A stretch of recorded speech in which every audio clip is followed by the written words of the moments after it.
దేశవ్యాప్తంగా ఆసక్తి రేపిన బీహార్ అసెంబ్లీ ఎన్నికల్లో ఎన్డీఏ కూటమి ప్రభంజనం సృష్టించింది. వార్ వన్ సైడ్ అన్నట్లుగా ఎవరూ ఊహించని విజయం సాధించింది. మొత్తం 243 స్థానాలకు గాను 206 స్థానాల్లో ఎన్డీఏ విజయం సాధించింది. మహాగఠబంధన్ కేవలం 33 స్థానాలకే పరిమితమైంది. ఎన్డీఏ కూటమిలో బీజేపీ 93 సీట్లు సాధించింది. అతిపెద్ద పార్టీగా అవతరించింది. జేడీయూ 83, ఎల్జేపీ 20 స్థానాల్లో గెలిచింది. ఇండియా కూటమిలో ఆర్జేడీ 24 సీట్లు సాధిస్తే కాంగ్రెస్ 4 చోట్ల మాత్రమే విజయం సాధించింది.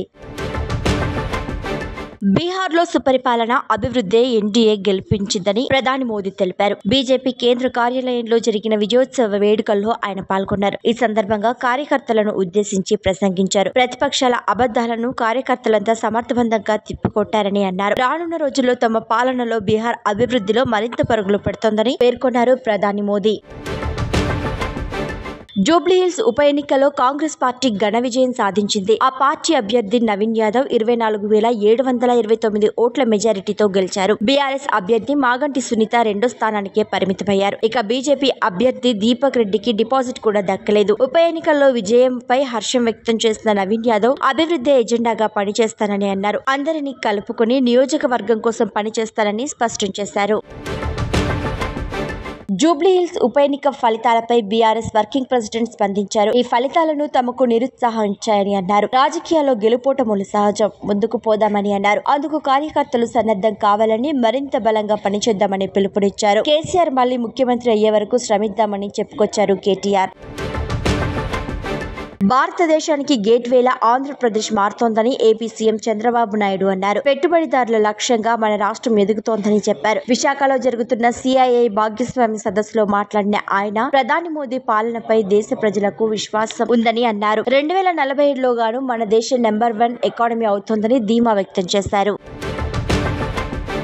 బీహార్ అసెంబ్లీ ఎన్నికల్లో ఎల్జేసీ పార్టీ సత్తా చాటింది. చిరాగ్ పాస్వాన్ నేతృత్వంలో ఈ పార్టీ 29 చోట్ల పోటీ చేసి 20 స్థానాల్లో గెలిచింది. 75% స్ట్రైక్ రేట్ తో అందరినీ ఆశ్చర్యపరిచింది. కొందరైతే ఎల్జేపీ విజయాన్ని ఆంధ్రప్రదేశ్ లో జనసేన పార్టీ విజయంతో పోలుస్తున్నారు. ఏపీలో జనసేన పార్టీ కూడా తక్కువ సీట్లతో పోటీ చేసినా 100% స్ట్రైక్ రేట్ సాధించిన విషయం తెలిసిందే.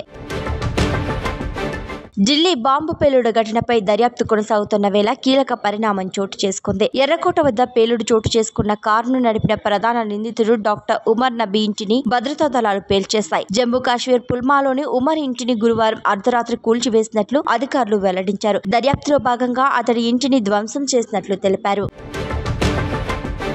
అమెరికా అంతరిక్ష సంస్థ నాసా ప్రతిష్టాత్మకంగా చేపట్టిన మార్స్ మిషన్ ఎస్కపేట్ ఈ ప్రయోగం విజయవంతమైంది. అమెజాన్ అధిపతి జెఫ్ బెజోస్ సంస్థ బ్లూ ఆరిజిన్ కు చెందిన జంబో రాకెట్ అంతరిక్ష నౌకను నింగిలోకి ప్రవేశపెట్టింది. అనంతరం సదరు రాకెట్ విజయవంతంగా భూమిని చేరింది. వాతావరణ సమస్యలతో కొన్ని రోజులుగా వాయిదా పడుతూ వస్తున్న ఈ ప్రయోగం ఎట్టకేలకు విజయవంతమైంది.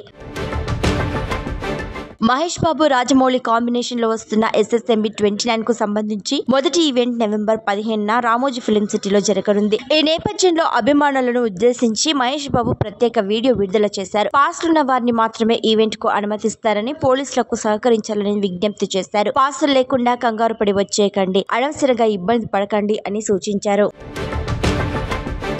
నందమూరి బాలకృష్ణ, బోయపాటి శ్రీను కాంబినేషన్ లో తెరకెక్కుతున్న అఖండ 2 మూవీ డిసెంబర్ 5న ప్రపంచ వ్యాప్తంగా విడుదల కానుంది. ఈ నేపథ్యంలో మూవీ ప్రమోషన్స్ లో దూకుడు పెంచారు. తాజాగా తాండవం ఫుల్ సాంగ్ ను విడుదల చేశారు. ఇందులో బాలకృష్ణ పవర్ఫుల్ లుక్ లో కనిపించి అభిమానులను ఆకట్టుకున్నారు. ఈ పాటకు కళ్యాణ్ చక్రవర్తి లిరిక్స్ అందించగా శంకర్ మహాదేవన్, కైలాష్ ఖేర్, దీపక్ ఆలపించారు.